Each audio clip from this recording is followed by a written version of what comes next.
everyone, Kelvinator here, and welcome to another video about MFL. It's been quite a while, like 2-3 weeks. I was busy with some IRL things, but I thought it's time to do a little Season 6 update. So I want to talk about the Season 5 rewards, how did I spend those, also about some players I bought and sold and my thoughts behind that, and just in general some changes to my agency and some financial data at the end of this video, a little recap summary of what I've been going over. So it will be about transfers, some new players I pulled from reward packs, players I bought, players I sold, and my thoughts behind that. So maybe that can be useful for you when you make your own decisions about transfers and players and rewards and how to spend them, etc. So stay tuned. So first I'll go over the transfers. Let's start with that, because I had a really big transfer and I also have invested that money into new players. So maybe you've seen a tweet, I think I posted like 1 week ago or 1.5 weeks ago. MFL also retweeted it, and it was about this guy, Silverio Hidalgo, a really amazing player, and he is the guy in my agency that progressed the most, and I thought it is time to kind of list him for a good price and sell him. I've coined this progression harvesting, that you kind of harvest the progression and you get some money for it, some value. So this is really one of the success stories, one of the bigger success stories I think in MFL in general.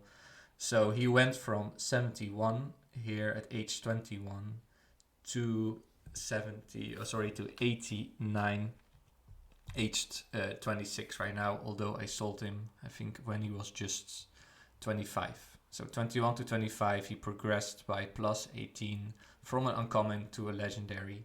And the amazing thing is that I bought him for only 19 and I sold him for 850, so that is a massive profit.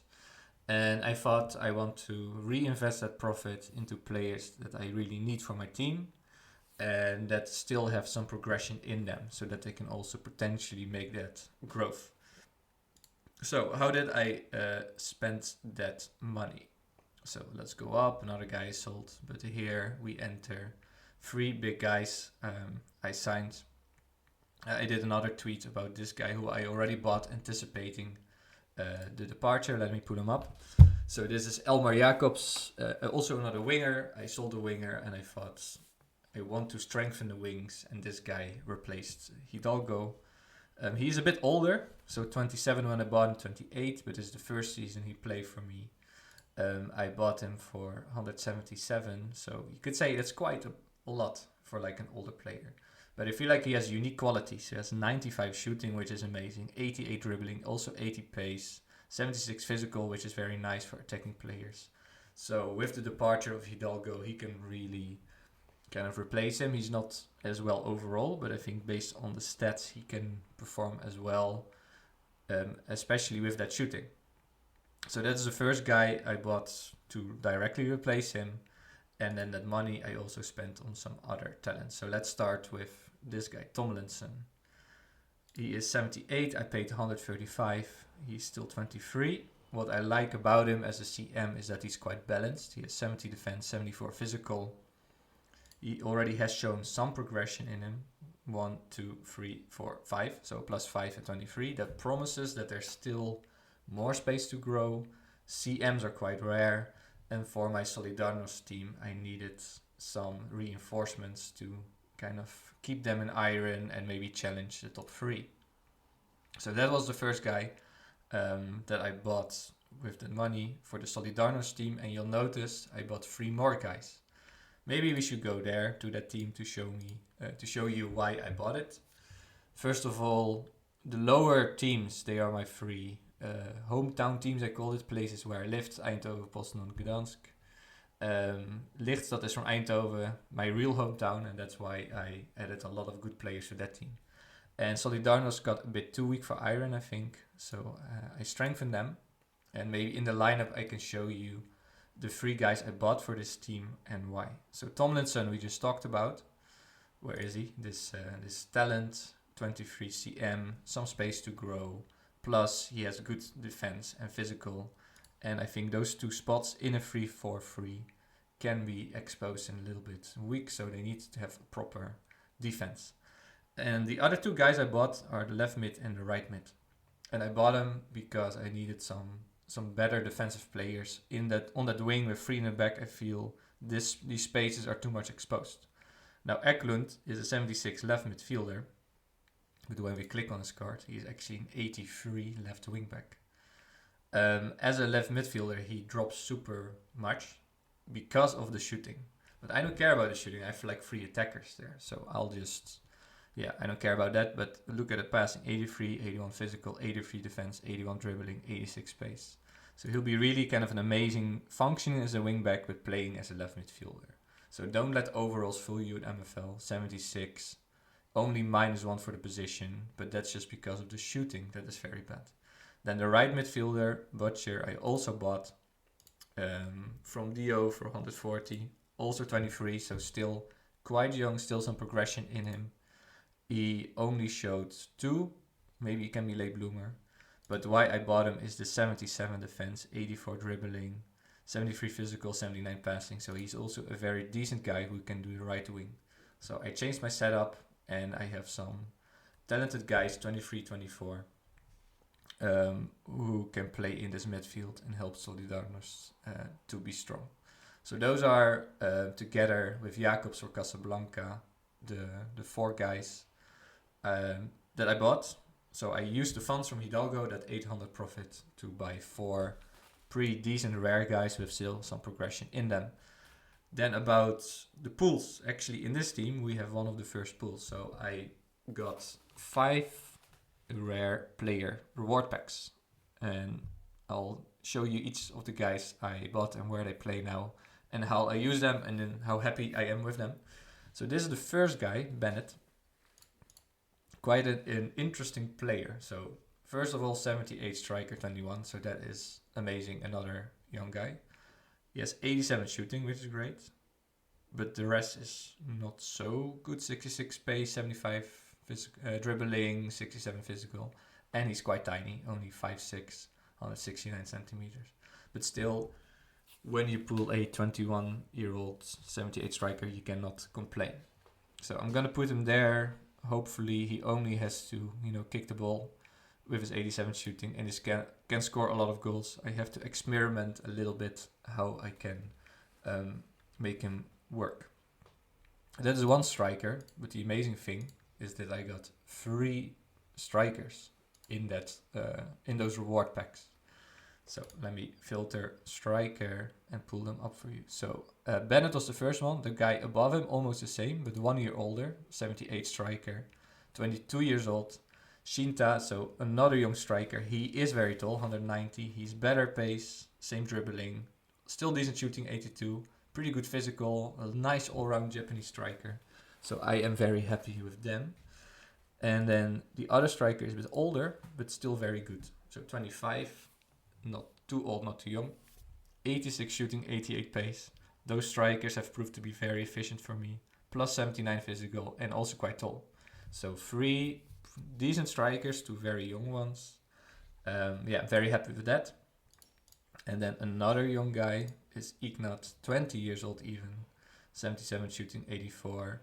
He can play on both wings. So I hope he will develop and become one of the new wingers for Casablanca Corsairs. I'm definitely going to keep him and see where he goes. So those are the 4 strikers. And then I also got this guy. I already listed him. This is the worst pool, 28. And also for Cam, not great because he has low pace, very low physical. Okay passing, okay shooting, okay dribbling, but he's definitely not the best pool. So those were the 5 pools, and I kind of talked to you about the guys I bought and that I sold Hidalgo.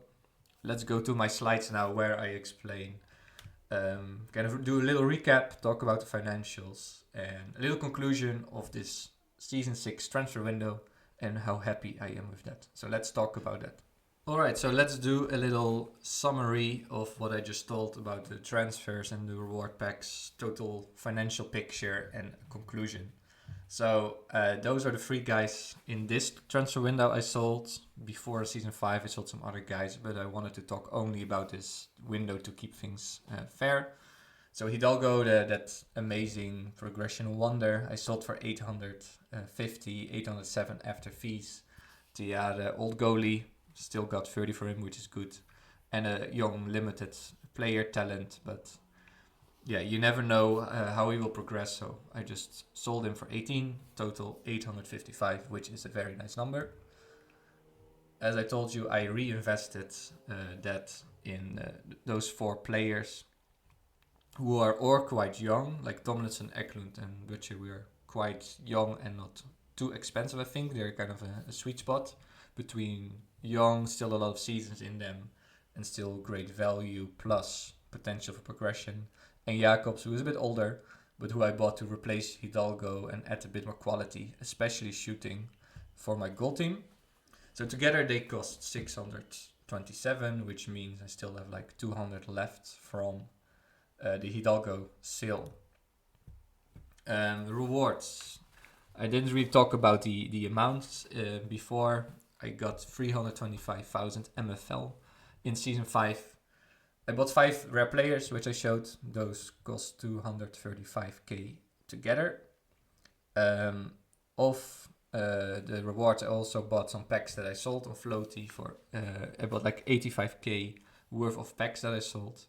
And 5k is still left for like development center, joining some tournaments, maybe a little common or limited pack throughout the season I can give away, or maybe even open and sell. Let's see, I still have a little bit left. It's always smart to keep something in there. So that's a little overview how I spent my rewards. Those are the packs I sold. 4 uncommon players, 172, 1 limited player, 30. Sorry, 2 I meant. 2 for 30. And 49 common player packs for 135. So total like 337 in like the income from selling rewards packs. Then the pools. So I showed you Shinta, Bennett, Vera, those 3 strikers. Pretty young. Vera a bit older, but really great pools, I would say. And Ignat is the best one, 20-year-old, 77. If I would like put a price tag on them, I think together they are worth around 750. I don't include it in the financial because it is a valuation. I don't have it in my hand, in my wallet, but I think they're about that price if I would sell them. So that would mean a great number in terms of rewards. And then this guy, Gallardo, but he's 28 and I think like another 75. So let's forget about him. I tried to sell him. Financial situation. So in total, players sold 855, the packs 337. I bought $627 in players. Total, a nice profit. Bonus of 565. I might use that later if I see good, players that I want to buy. I'll just keep it in my Dapper wallet for pack drops or for good transfers throughout the season. So the plan is to reinvest that in the system and keep growing like that. So in conclusion, I really think it was a good transfer window. I sold some guys, I harvested their progression. With that, I reinvested in players I believe still have some potential in them and that can really help my team, help my goals. The rewards from Season 5, I had some great pools from the reward pack. 3 really good attacking talents with, I think, at least 1 progression wonder, maybe at least a +5 based on the chances, like 40% has like a +3 to 5. So I think that's possible. That would mean they're great, high rare players. And good financial situation. So far, I keep being sustainable. I believe keep making a little bit of a profit and I can reinvest that, especially when you have guys like Hidalgo who really compensate for a lot of the other investments. So you only need to have 1 or 2 progression wonders and from that you can really start to expand and grow. Alright, let me know in the comments what you thought about these decisions, how you think I did with spending the rewards, with the transfers, with selling Hidalgo, with like all the decisions I made, and maybe if it inspires you to do similar things. All feedback is also welcome. So thank you for watching and see you next time and good luck in Season 6.